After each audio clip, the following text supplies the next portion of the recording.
Good morning and welcome back to my channel Preserving with Penny Pinching Sue.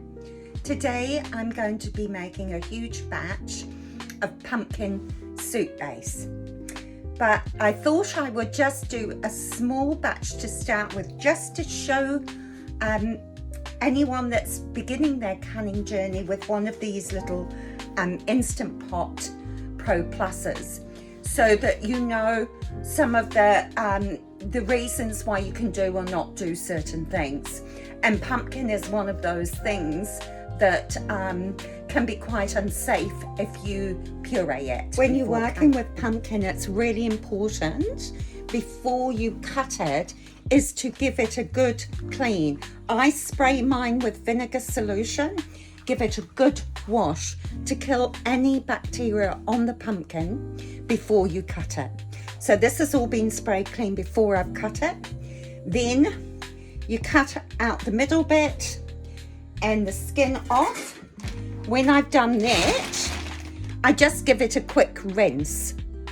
Then we need to chop it, and we chop it into approximately 1 inch or 2.5 centimeter size cubes.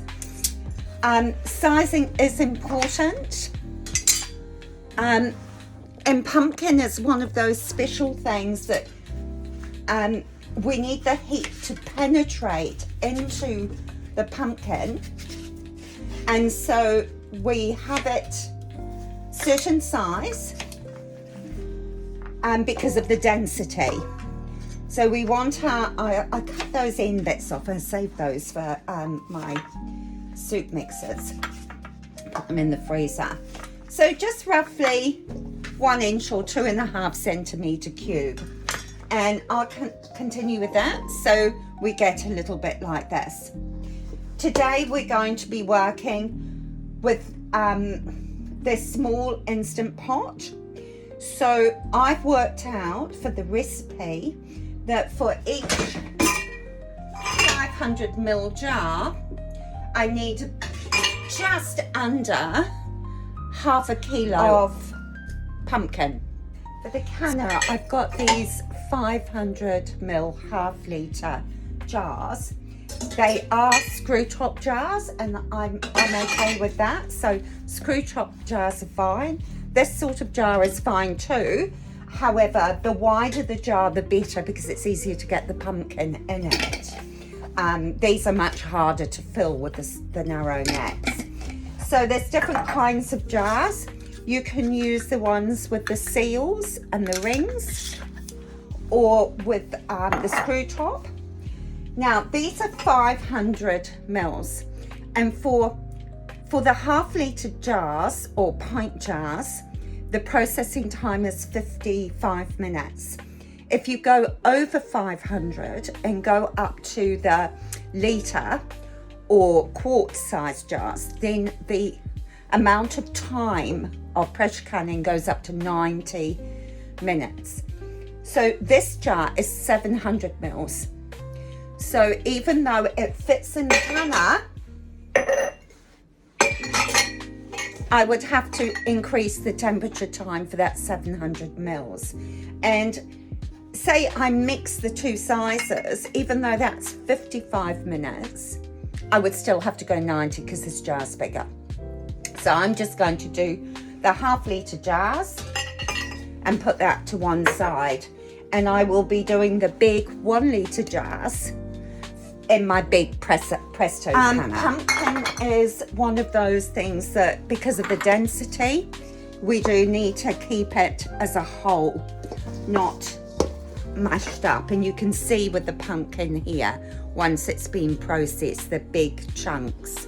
And all I do is pop it in a saucepan and use my hand blender, blend it all up, and then add milk, because we can't add milk products either. So even onion is a bit of a thing we have to be careful with. So with a pint-sized jar or half a litre, it's only 1 tablespoon of onion. But if you use a litre jar, it's 2 tablespoons of onion. And it is because of density. So it's about that heat penetrating. And it's just a safety precaution. Also heating a pot of water because the pumpkin does need 2 minutes blanching before I can can it.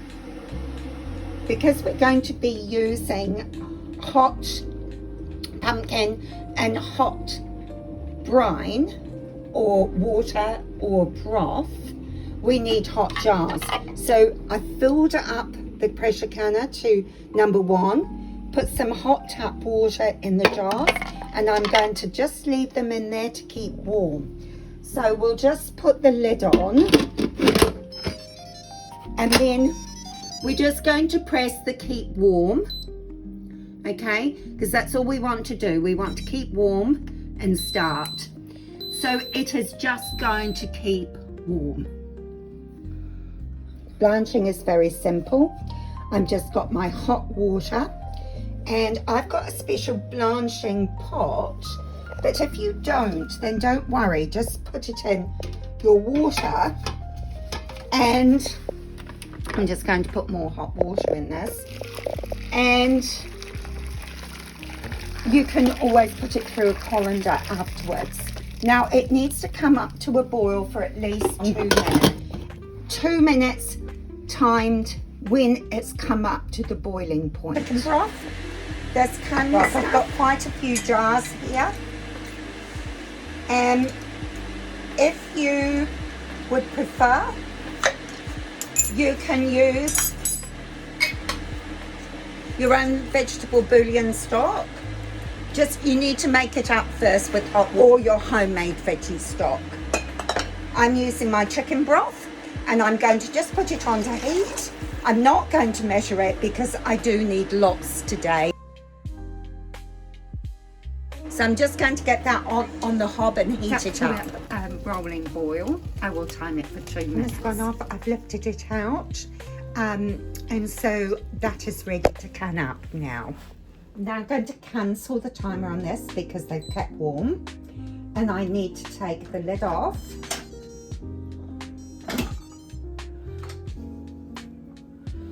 I'll just pop that there. Now with this water that's in here, I'm just going to pour the water over my jar lids. These jar lids do need to be warm in order to seal really well, according to the manufacturer.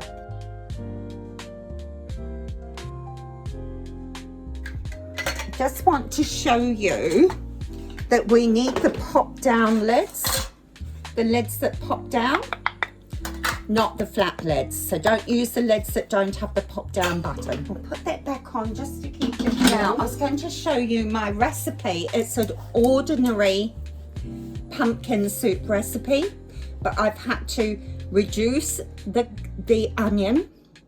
I cannot use onion and garlic because that's too many aromatics, too dense to home pressure can.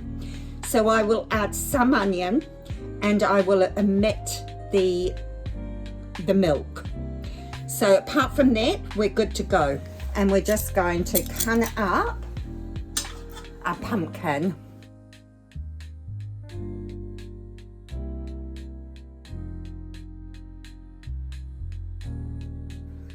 Now, the next step is to add the onion.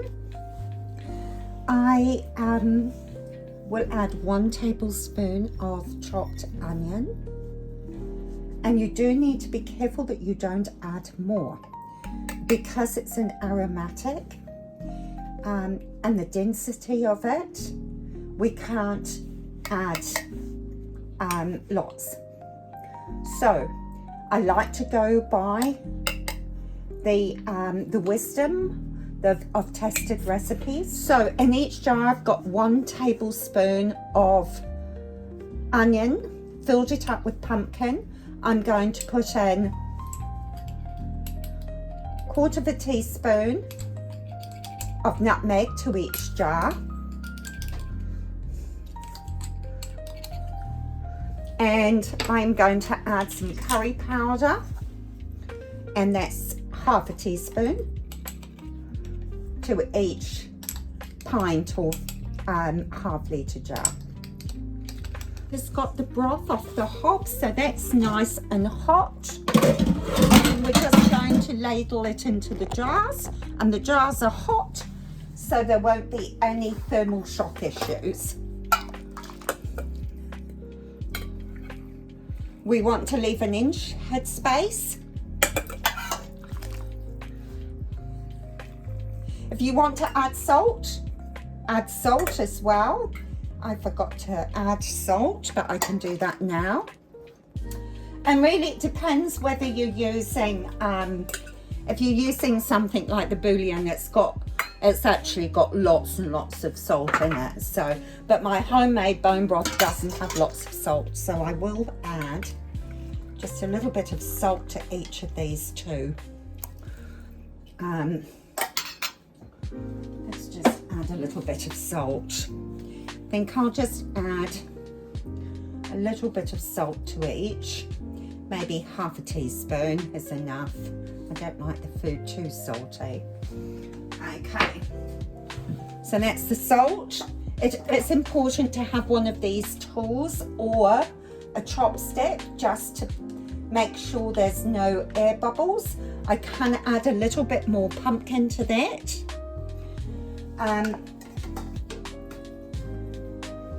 So I will. And then I can top it up.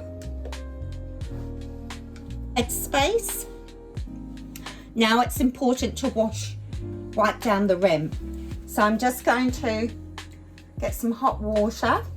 Use really clean cloths. These are cloths I made specifically for this purpose, but you can use paper towels. Just wipe down your rims really well. Put the lids on. Do put them on reasonably tightly. They don't have to be more than hand tight, but they do need to be quite tight, otherwise they will come off in the canner. All the jars are safely in the canner. We've got hot water up to the 1 mark. The 4 jars that are 500 ml or a pint. We're going to put our lid on. And it's on off. So what we need to do next is press canning, not pressure, it's canning. Okay, so we've got canning, we've got maximum pressure. We're going to do a natural vent, and we need to look at the time is 55 minutes. So we're just going to use this little switch here, and we just go down. Okay, we want 55 minutes. There we go. So 55 minutes canning, pressure is max, and the venting is natural. We've got our lid on. We've cleaned it nicely after our last use, and everything's functioning beautifully.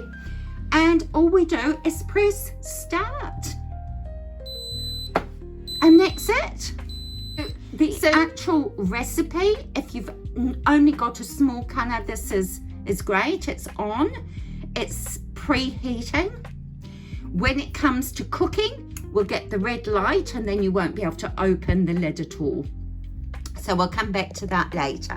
It's just baked, and you can hear it now coming up to pressure. It's not up to pressure yet, but it will be soon, and then you will see the cooking light come on. It has now come up to pressure. It will begin cooking soon, but it has locked in place. If you can see that red button, nothing you need to do. Okay, now it's the timer has started, so it will start to count down. Before it was on, but now it's cooking. See how it says cooking up here? And the timer's on. So you just wait. It is now counted down, beeping. The red light at the top is still on because now it needs to naturally vent. And that can take some time, 30 to 40 minutes. So just be patient, don't do anything with it, leave it as it is. The red light will go off and it will tell you that it's off. Okay, canner is now ended. It says end, there's no red light on it. So now we can open the canner. Always open it away from your face. And this is a nifty little canner because it has this little thing to sit it on just there. How cool is that? Now just leave it 5 or 10 minutes in the canner to cool down before you put it out on your prepared wooden chopping board or very thick cloth. That's just to stop any possibility of thermal shock. How to get the cans out. If you've got one of these tools, excellent. If you haven't, just use a tea towel. Just be very careful not to burn yourself. If you can hear the bubbling going on, that's my big canner, because normally I would pressure can the pumpkin soup in big litre jars, and I'll have 2 batches, so I'll do 14 big litre jars. Okay, so that's it. Just leave them until they're fully cooled before you move them, and we'll have a look at them in the morning. There we have it, all these jars sealed. However, the bigger jars, I had one that didn't seal. So these are all shelf stable. This one I will put in the fridge and use it in a few days. If you have got multiples that have failed, then I would put them in the freezer. So just put them in a freezer safe container. I wouldn't recommend recanning pumpkin just because of the density. If you've got any little scraps left, this is bits of pumpkin that were left over that didn't go in the jars. So I mashed it all down. So that will be good in like bubble and squeak. The cut off end bits I've just chopped up. The bits that were just too small at the ends. And they will go in maybe the soup, the stew, the bone broth or anything like that. There we go, a quick heat it up a bit more. And here's my pumpkin soup warming up on the hob. I've just stirred in a little bit of cream and given it a blitz. So I'm going to have that for my lunch.